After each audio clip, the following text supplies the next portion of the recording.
Bull whip effect. देखिए, whip का मतलब होता है कोड़ा। आपने देखा होगा अक्सर जो बैलगाड़ी लोग चलाते हैं तो बैल को कंट्रोल करने के लिए वो कोड़े का यूज़ इस्तेमाल करते हैं। तो वहाँ पे क्या होता है कि एक साइड जो छोर बैलगाड़ी चलाने वाले ने पकड़ के रखा होता है, वहाँ पे थोड़ा सा भी चेंज करने पे जो दूसरा छोर होता है व्हिप का यानी कोड़े का, उसमें ज़्यादा इम्पैक्ट होता है, ज़्यादा चेंज होता है।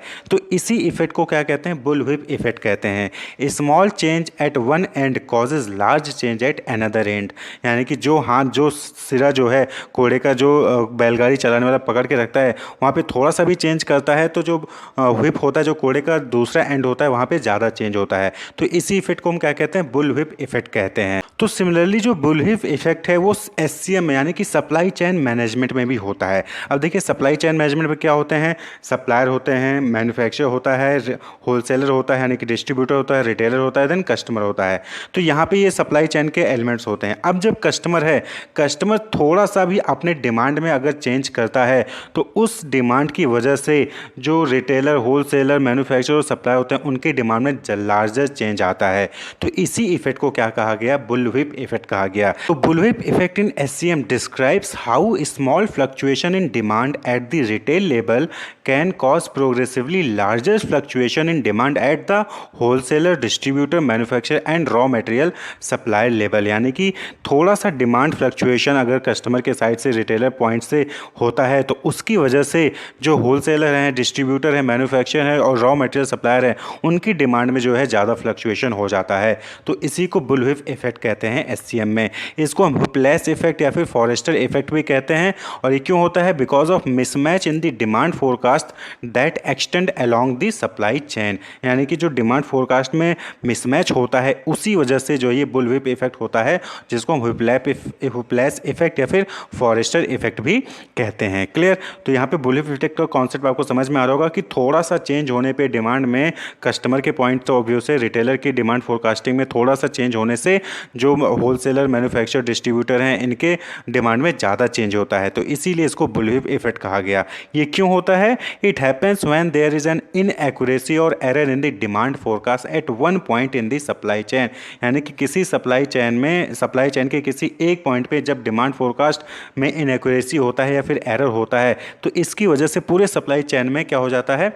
बुल व्हिप इफेक्ट आ जाता है। क्लियर? अब एग्जांपल हम समझते हैं। अब सपोज करिए कि कोई कस्टमर है, कोई कंज्यूमर है, वो क्या करता है कि 5 यूनिट किसी प्रोडक्ट का पर मंथ जो है परचेज करता था। सपोज करिए कि कोई बिस्किट है और वो 5 यूनिट यानी कि 5 पैकेट जो है बिस्किट का पर मंथ परचेज करता था। तो रिटेलर अपने यहाँ पे उसी अकॉर्डिंग जो है 5 यूनिट्स के अकॉर्डिंग जो है वो अपने यहाँ पे स्टॉक मेंटेन रखता था। लेकिन अचानक से कस्टमर के, कंज्यूमर के नीड जो है वो चेंज होती है, उसके यहाँ पे कोई गेस्ट आते हैं, फिर कोई भी रीजन से उसकी नीड चेंज होती है और वो क्या करता है कि किसी मंथ 10 यूनिट्स की डिमांड करता है। कंज्यूमर क्या करता है कि उस दिन बोलता है कि उस मंथ में बोलता है कि उसको 5 यूनिट नहीं 10 पैकेट्स चाहिए बिस्किट के। तो अब जो है रिटेलर के पास कितनी डिमांड गई? 10 की डिमांड गई कस्टमर द्वारा।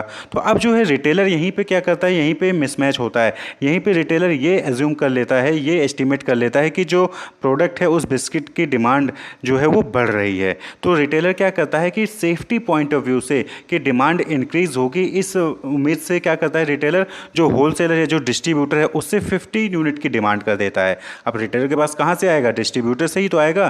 तो जो मैन्युफैक्चरर प्रोडक्ट बनाता है, मैन्युफैक्चरर प्रोडक्ट बना के डिस्ट्रीब्यूटर को देता है, डिस्ट्रीब्यूटर रिटेलर को देता है और रिटेलर कंज्यूमर को चलता है। अब कंज्यूमर जो है 5 यूनिट लेता था, अचानक से उसने 10 यूनिट मांग लिया तो रिटेलर को लगा कि डिमांड बढ़ सकती है, तो उसने क्या किया कि 10 की बजाय 15 यूनिट की डिमांड कर दी अपने डिस्ट्रीब्यूटर से। अब डिस्ट्रीब्यूटर को लगता है कि रिटेलर जो है आज 15 यूनिट डिमांड कर रहा है तो हो सकता है कि आगे चल के ये और ज़्यादा डिमांड करेगा। तो डिस्ट्रीब्यूटर क्या करता है, वो मैन्युफैक्चरर से जो है 20 यूनिट्स की डिमांड कर देता है, यानी कि 5 यूनिट उसने अपने यहाँ पे सेफ्टी स्टॉक के पर्पज से रख लिया। तो उसने क्या किया, मैन्युफैक्चरर से 20 यूनिट्स मांग लिए, तो 20 में से 15 रिटेलर को दे देगा और 5 अपने यहाँ पे सेफ्टी पर्पज से रखेगा कि हो सकता है कि रिटेलर अपनी डिमांड को इंक्रीज करेगा। क्लियर? तो डिस्ट्रीब्यूटर ने क्या किया, 20 यूनिट्स जो है सेफ्टी स्टॉक के तौर पर जो है मैन्युफैक्चरर से डिमांड कर दिया।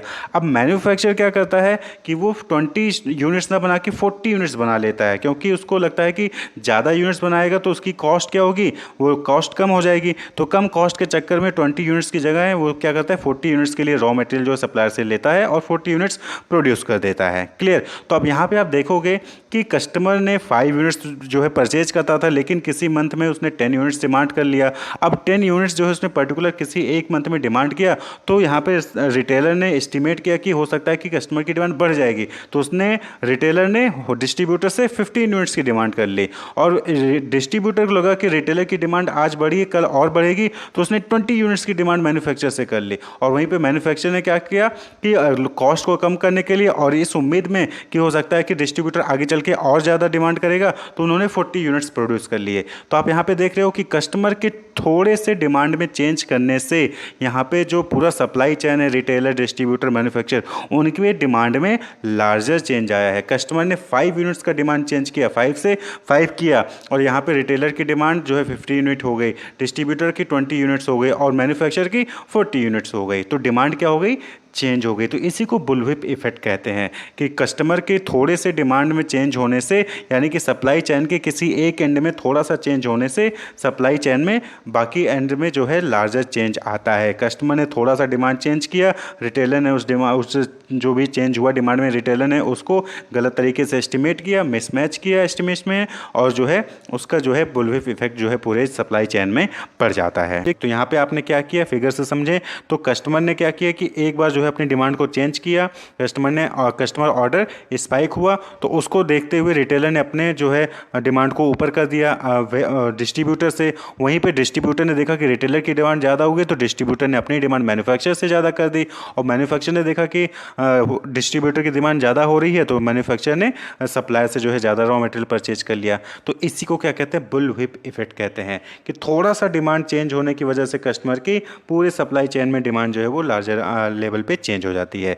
और ये क्यों होता है? बिकॉज इनएक्यूरेट डिमांड फोरकास्टिंग की वजह से होता है, या फिर मिसमैच की वजह से डिमांड फोरकास्टिंग में होता है। और इसकी वजह से क्या होता है कि कस्टमर ने तो एक बार डिमांड जो है थोड़ा सा फ्लक्चुएट किया, लेकिन अगर जब मैन्युफैक्चर ज़्यादा प्रोडक्ट बना देगा तो मैन्युफैक्चर के पास बहुत सारा जो है वेयर हाउस में ही रखा रह जाएगा सामान। तो इससे क्या होता है कि इससे टाइम तो जाएगा ही जाएगा, और जो इन्वेंट्री कॉस्ट है वो भी ज़्यादा पड़ जाती है मैन्युफैक्चरर्स को और डिस्ट्रीब्यूटर्स को। तो इसलिए डिमांड फोरकास्टिंग सही तरीके से करनी चाहिए, जिससे कि ये बुलविप इफेक्ट को नेगलेक्ट किया जा सके, क्योंकि इसका नेगेटिव इम्पैक्ट पड़ता है।